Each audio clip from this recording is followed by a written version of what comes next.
Boa tarde, meus queridos alunos e minhas queridas alunas do primeiro período do curso de Agronomia da FACEAGRA. Estamos aqui para mais uma aula nossa de cálculo.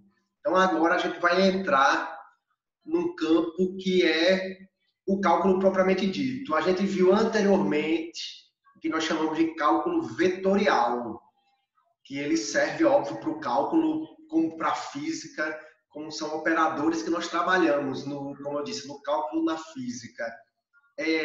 O conteúdo que eu vou começar agora, provavelmente o professor Paulo Sérgio começou com vocês, só que aí essa parte inicial eu vou acelerar um pouco, porque eu sei que vocês já viram com ele. Portanto, eu pretendo nessa aula só ver uma revisãozinha do que vocês já sabem e juntar com tudo que a gente está vendo atualmente, em cálculo e em física também, né? Então, essa é a ideia. Então, o livro eu mandei para vocês, deixa eu só colocá-lo aqui. Cadê ele aqui? Eu acho que é esse aqui. Pronto. Então, eu mandei para vocês essa apostilazinha aí. A gente vai começar aqui, em cima dela. Cadê? Mais embaixo, mais embaixo, mais embaixo. Aqui, funções e simetrias. Então, é a unidade 1. Quem for acompanhar depois, né, pela apostila que eu enviei para vocês, a gente vai começar com essas questões de funções. Simetria vai me servir exatamente para a gente ver simetrias dos gráficos das funções.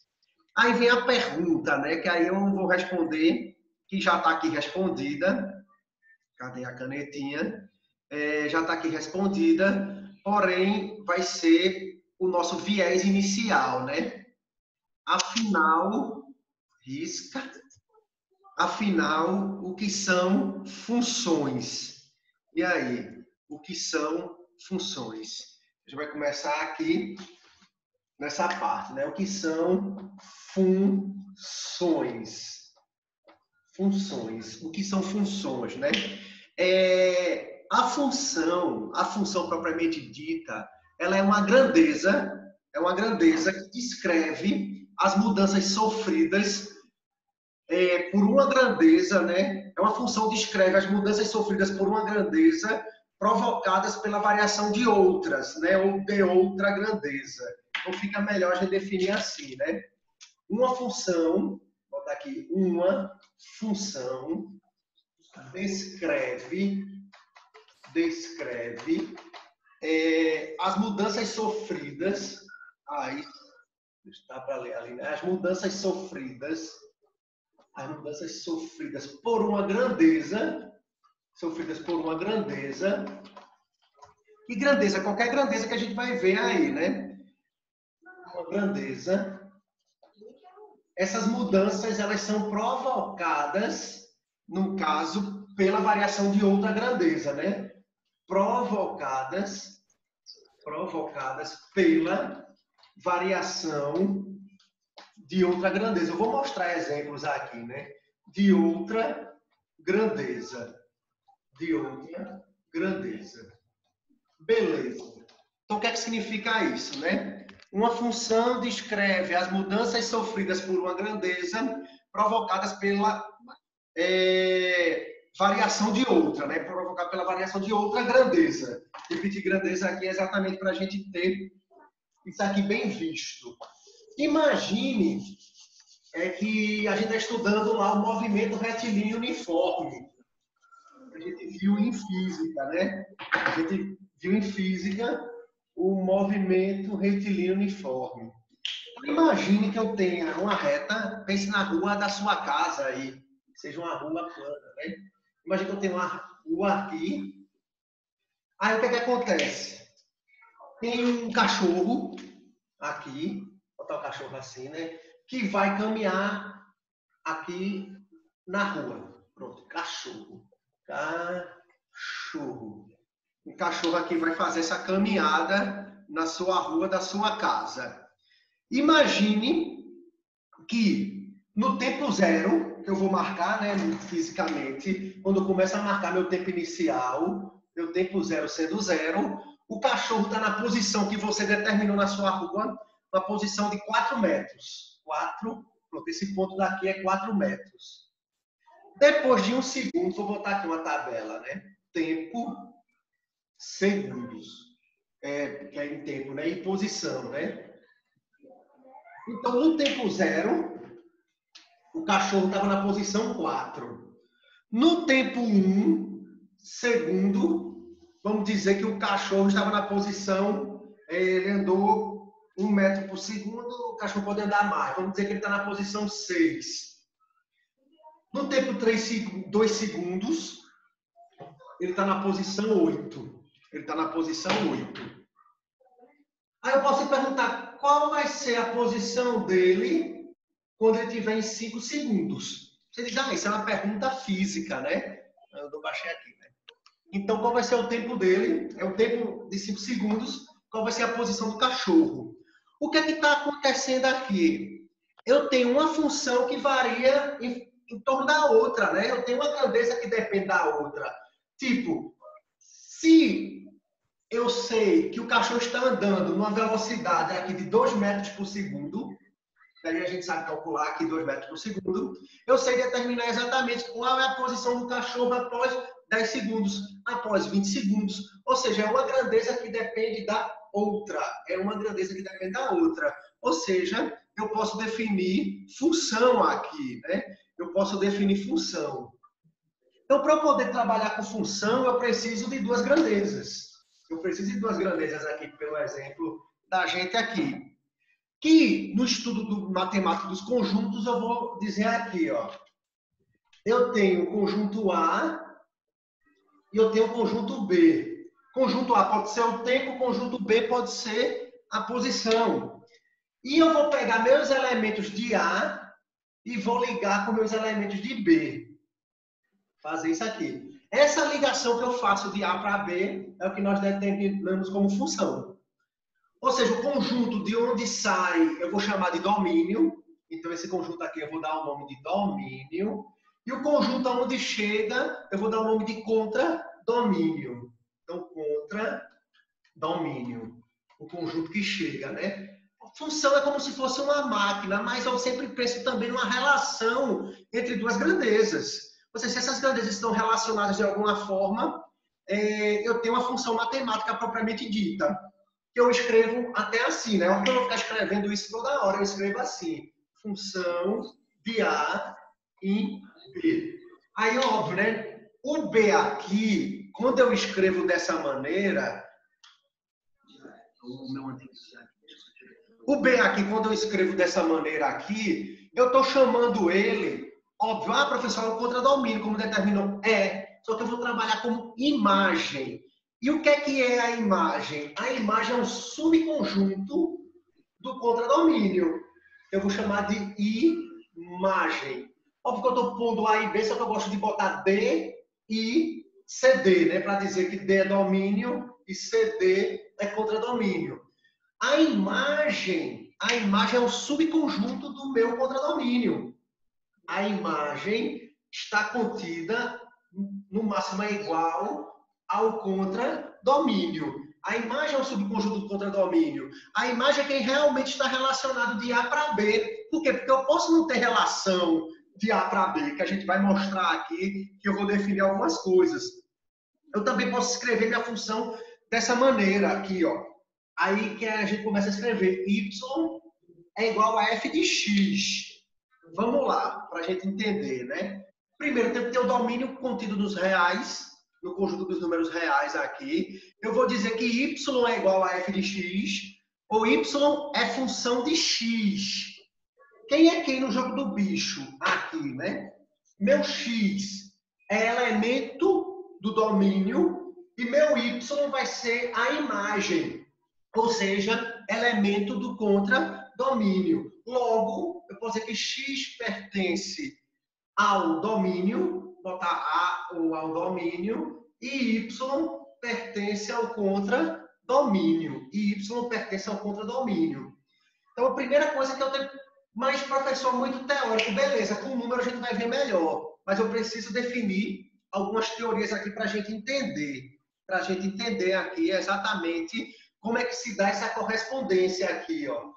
eu tenho que dar os nomes aos bois. A gente vai ver quando for representar a função no plano cartesiano, eu vou ter eixo da abscissa, eixo da ordenada, onde eu vou reconhecer meu domínio e minha imagem. Eu preciso ter esse reconhecimento matemático. Quando eu escrevo minha função assim, eu sei que meu primeiro conjunto aqui vai ser o conjunto dos domínios, meu segundo conjunto vai ser o conjunto dos contradomínios, do contradomínio, onde dentro do contradomínio eu vou ter a imagem, é quem realmente está relacionado de A para B. Feito um exemplo que eu fiz aqui dos cachorros. Aqui, ó, para a gente entender. Eu tenho, vou botar o conjunto do tempo, aqui, né, tempo, e vou botar aqui o conjunto da posição, né? Da posição. Chamar aqui de T, como a gente chamou em física, e então chamar aqui de X, só vai ser diferente, né? Porque X é posição e X é eixo dos domínios, né? Tem essa, eu vou botar X maiúsculo, para diferenciar, né? Do X minúsculo, que é o domínio, elemento do domínio aqui. Então, você tinha lá, né? O cachorrinho, tempo 0, tempo 1, tempo 2, você quer definir o tempo 5, beleza. A gente vai ver que é uma função contínua, que eu preciso entender daqui a pouco essa definição de função contínua, exatamente para poder determinar o limite da minha função, que é o nosso cerne do estudo do cálculo, que eu preciso definir limite para poder definir derivada, que é o que a gente precisa revisar isso aqui para poder chegar lá. Aí o que é que acontece? Eu disse que o cachorrinho sai da posição 4, 6, 8. Aí o que é que acontece? O 0 está ligado com 4, o 1 está ligado com 6, beleza. O 2 está ligado com 8. O 5 vai estar ligado com quem, né? Aumenta de 2 em 2, né? 4, 6, 8, 3, 10, 4, 12, 5, 14. Pronto, posição 14 do cachorrinho lá. Ok, ok, ok. E aí? Aí você vai dizer, beleza, quais são os meus elementos do domínio nesse caso aqui? 0, 1, 2 e 5. Então, elementos do domínio, eu posso escrever assim. Óbvio que eu vou escrever, são elementos finitos, eu posso botar assim, 0, 1, 2 e 5. Aí eu vou botar um ponto aqui que não tem representação. Vou botar aqui o número 7. O 7 está ligado com quem? Com ninguém. Aqui do lado dos domínios, não está ligado com ninguém. Só que ele pode ficar sozinho aqui, ele pode. É isso que eu vou diferenciar para vocês. Eu não posso ter elemento sobrando no domínio. Eu não posso ter elemento sobrando no domínio para garantir que é função. Então, a primeira garantia que é função é que não pode sobrar elemento no domínio. Então, função, a garantia que é função é que não pode sobrar elemento no domínio. Sobrar, se não der sobrar elemento, depois eu baixo aqui. Elemento no domínio. No domínio. Vou baixar agora para quem quiser depois em casa tirar os prints aqui.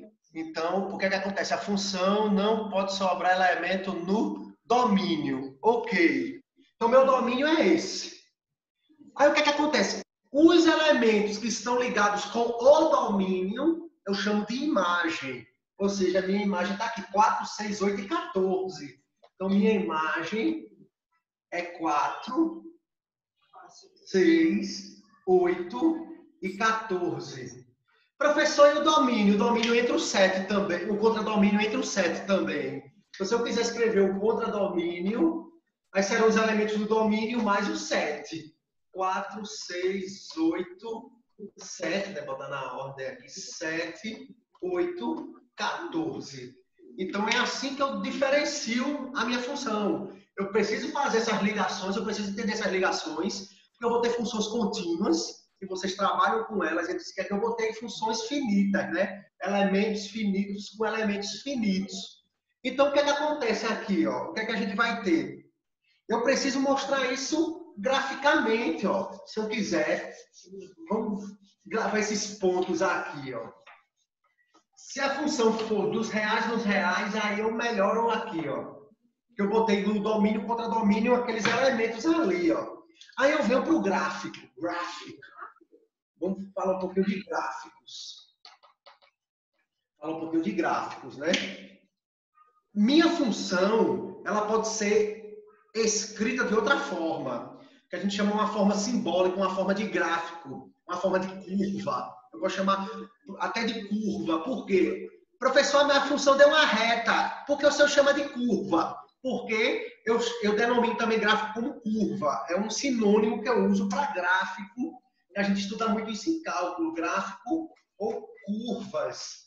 Em cálculo vai aparecer muito curvas. Aí você vai dizer, oh, que curva é essa? É o gráfico que a gente quer, é o gráfico. Então, o que é que acontece? A gente sabe que a gente tem que representar no plano cartesiano, que eu falei muito lá em cálculo vetorial. Óbvio que eu posso ter o x, y, z. A gente já sabe também que eu tenho u em 3 dimensões. E o que é que acontece? Só vou desenhar uma curva qualquer aqui, ó. Eu vou dizer que isso aqui é uma função, daqui para cá. Que função louca. Deixa eu só melhorar aqui um pouquinho, mas eu quero uma louca mesmo assim. Assim, pronto. A função que começa aqui, termina aqui. Aí, isso é uma função. Daqui a pouco eu vou fazer a do cachorrinho lá. O que é que acontece?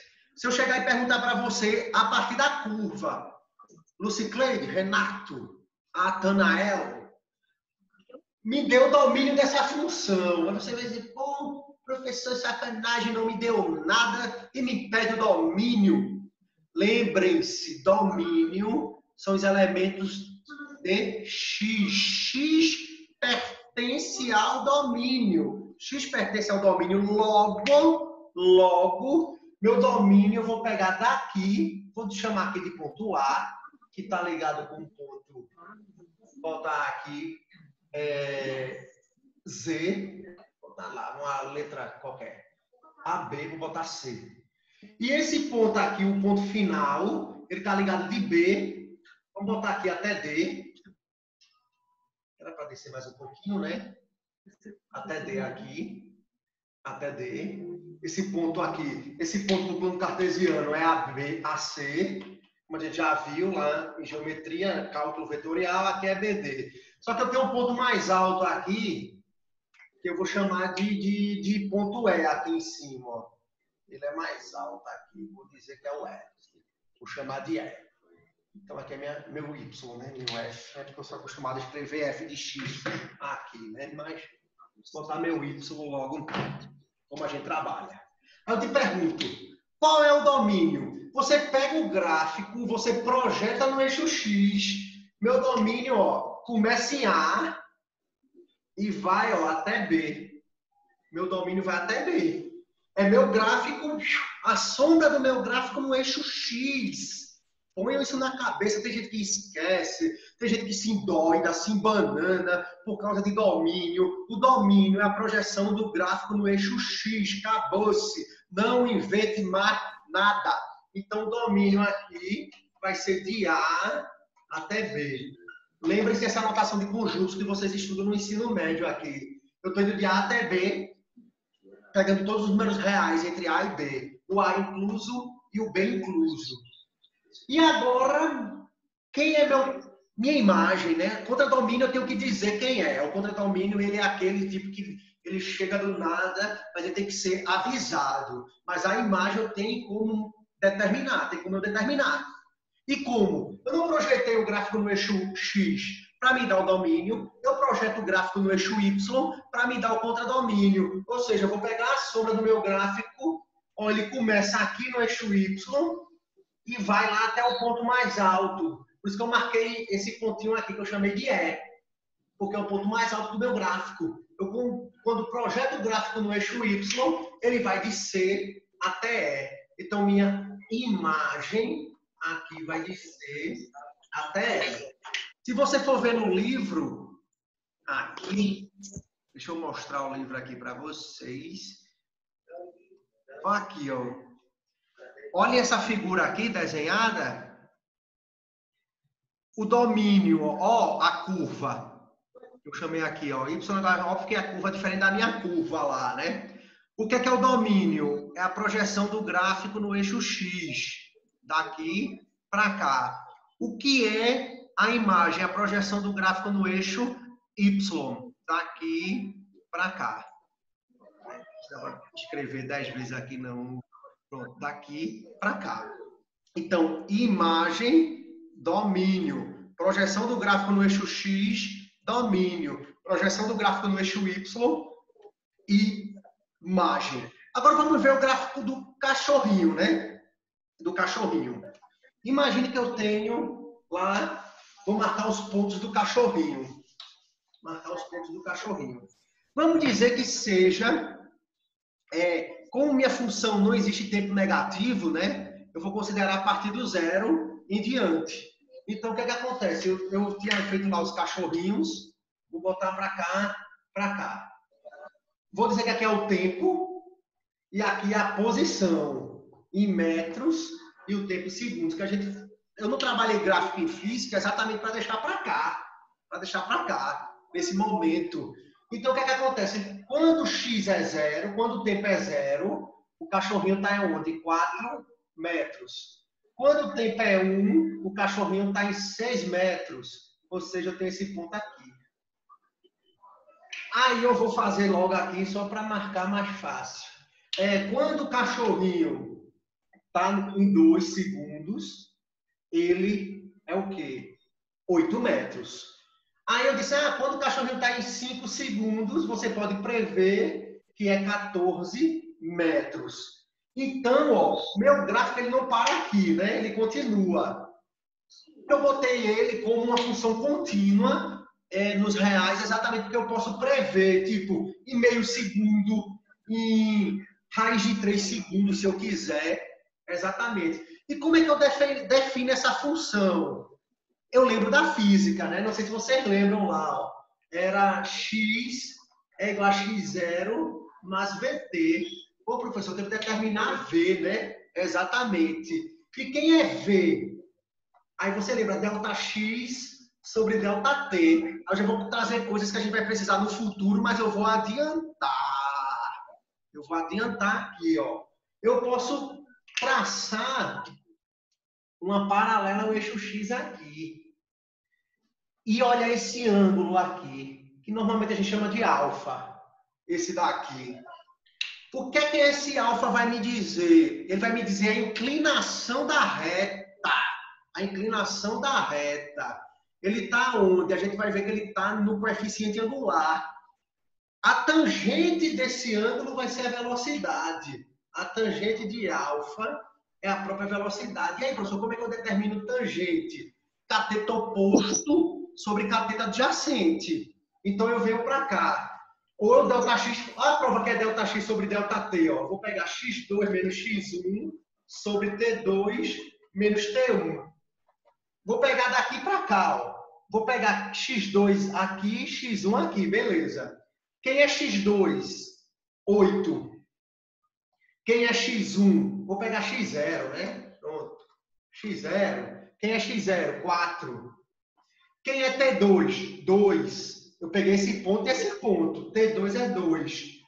T0 é 0. 8 menos 4, 4. 2 menos 0, 2. 4 dividido por 2, 2. A velocidade é de 2 metros por segundo. E como é que eu faço tangente? Assim, ó. Eu vou pegar esse triângulo retângulo. Posso pegar esse primeiro, posso pegar o segundo, posso pegar o terceiro, vou pegar esse aqui. É um triângulo retângulo. Cateto oposto é esse ao ângulo e esse aqui é o cateto adjacente. O cateto oposto é esse tamanho aqui. Ou seja, é 8 menos 4, 4. Então, o cateto oposto é o próprio 8 menos 4, né? E o cateto adjacente é 2 menos 0. Aqui é 0. 0, 0. 4 dividido por 2 é 2.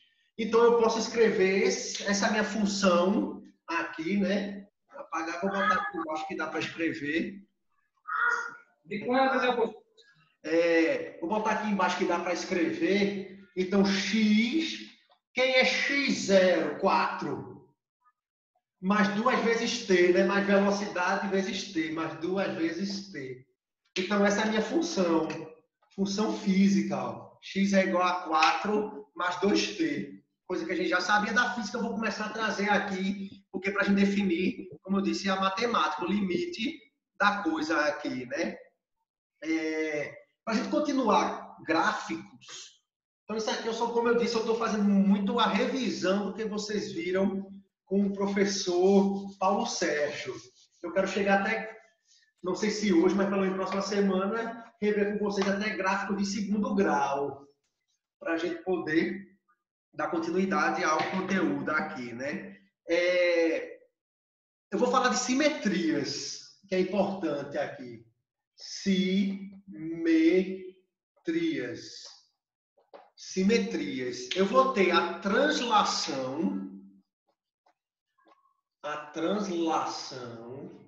eu vou ter a rotação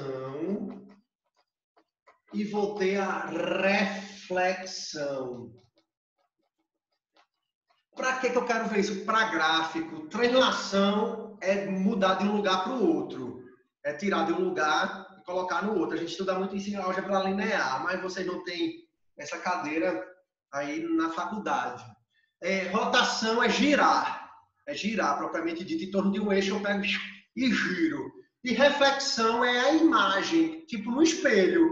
Eu aqui na frente da câmera aqui, essa imagem está refletida para mim. Porque para vocês poderem ver exatamente ela de forma correta. Para quando for gravar, sair de forma correta. Então, quando eu leio aqui, eu estou lendo refletidamente esses nomes aqui. Quando eu leio assim, não, né? Quando eu viro para cá, mas quando eu leio dali, eu estou com a minha mão direita e eu estou vendo a minha mão esquerda ali dentro, né? Como se fosse um espelho. Então, transladar é mudar de lugar. Mudar de lugar. Aí é só você lembrar do movimento da Terra, né? Qual é o movimento da Terra em torno do Sol? Chamado translação. A Terra está girando em torno do Sol. Qual é o movimento de rotação, né? O movimento de rotação é o giro da Terra em torno de si mesma. A translação da Terra dura o quê? 365 dias e uns quebrados, né? E um quarto de dia, né? Tanto que um quarto, mais um quarto, mais um quarto, mais um quarto, eu chego no ano bissexto, né? Que eu tenho um dia a mais.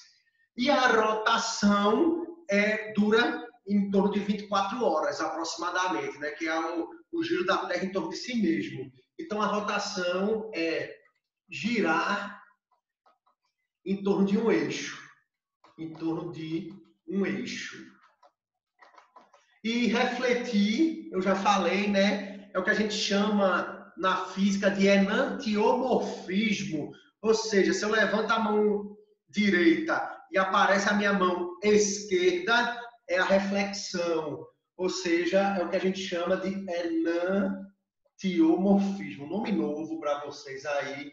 Quando sempre aparece um nome novo, principalmente no estudo do direito, quando eu dou aula para direito, eu digo para a galera, é um bom nome aí para vocês utilizarem nos filhotes de vocês futuros. Enantiomorfismo. Ei, Nantianzinho, vem cá, meu filho. Pronto. Enantiomorfismo. Então, o que acontece?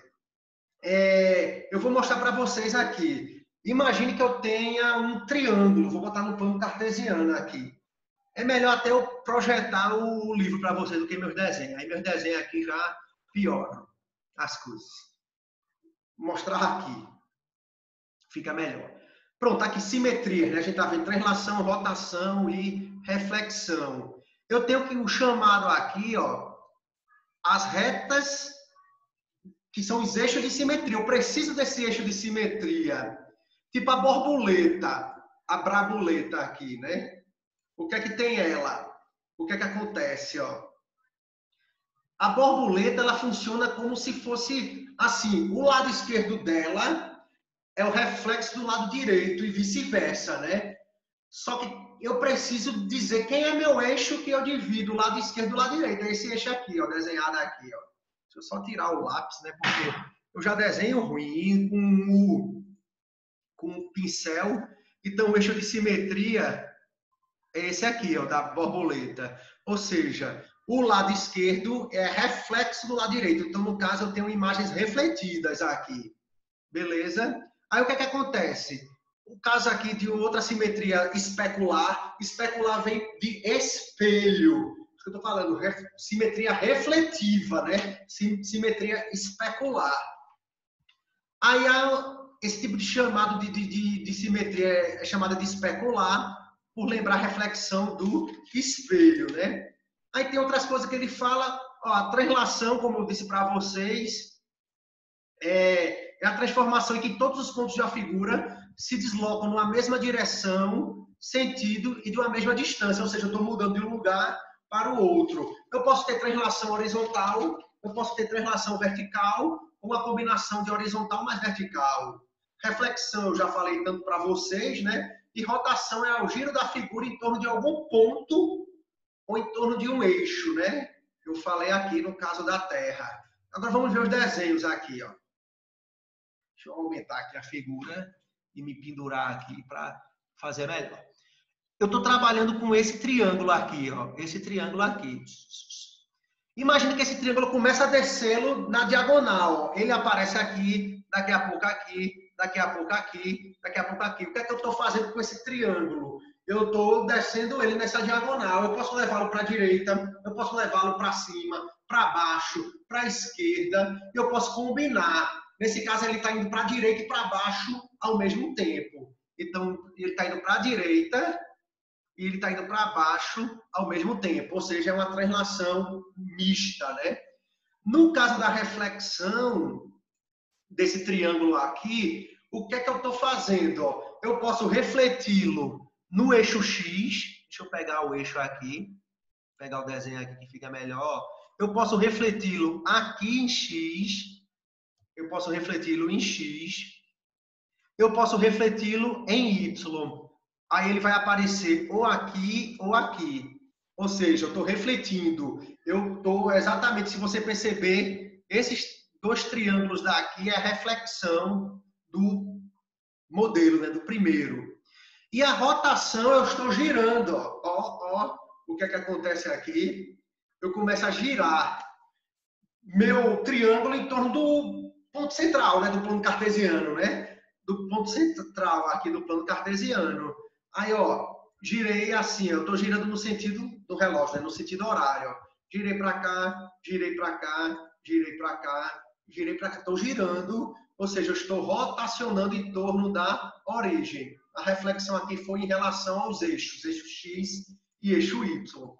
Eu trago aqui desenhando com funções, acontece pronto. Beleza, agora que eu vou mostrar que é a questão das funções par e ímpar, a partir dessas reflexões aqui, para a gente trabalhar.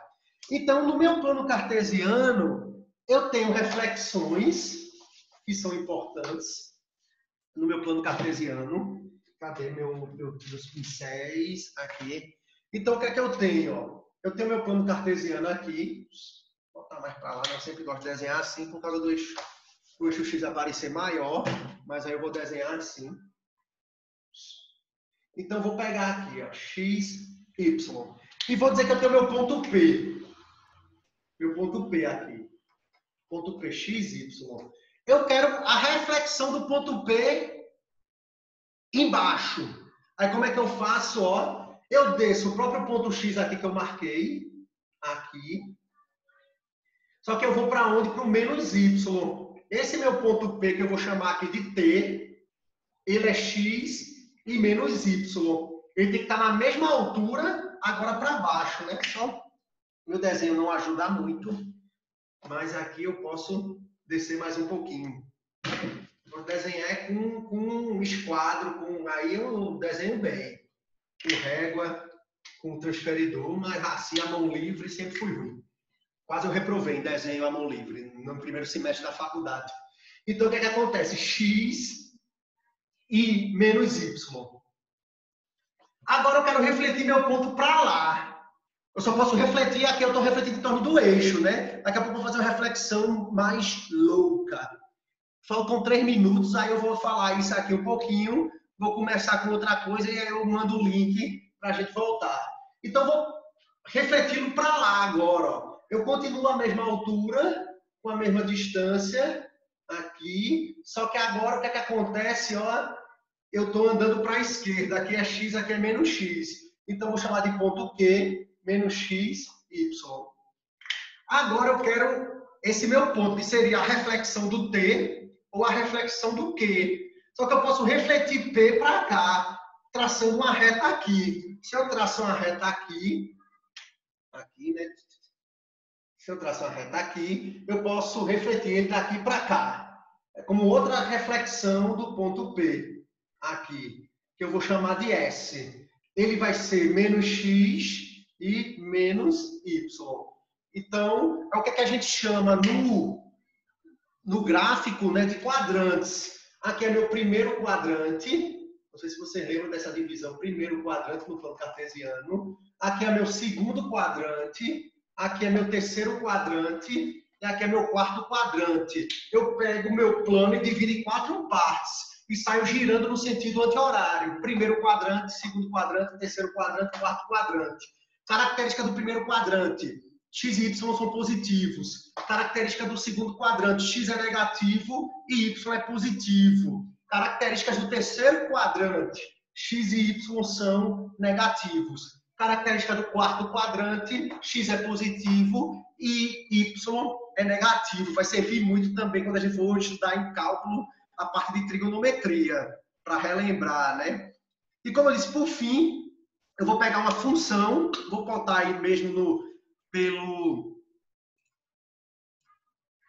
por aqui, que eu vou pegar essa função e vou refleti-la.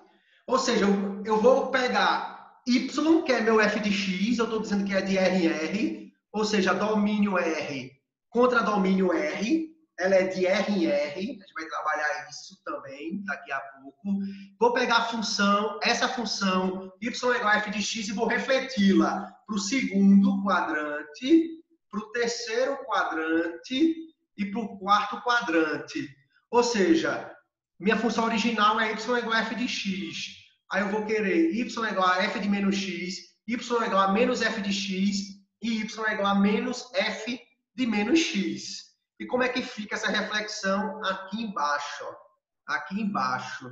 As simetrias. Eu estou rotacionando, se fosse em torno de um ponto, sim. Se esse meu gráfico aqui começasse da origem e eu fosse refletir, eu estaria rotacionando também. Se ele tivesse aqui, ó, saindo da origem.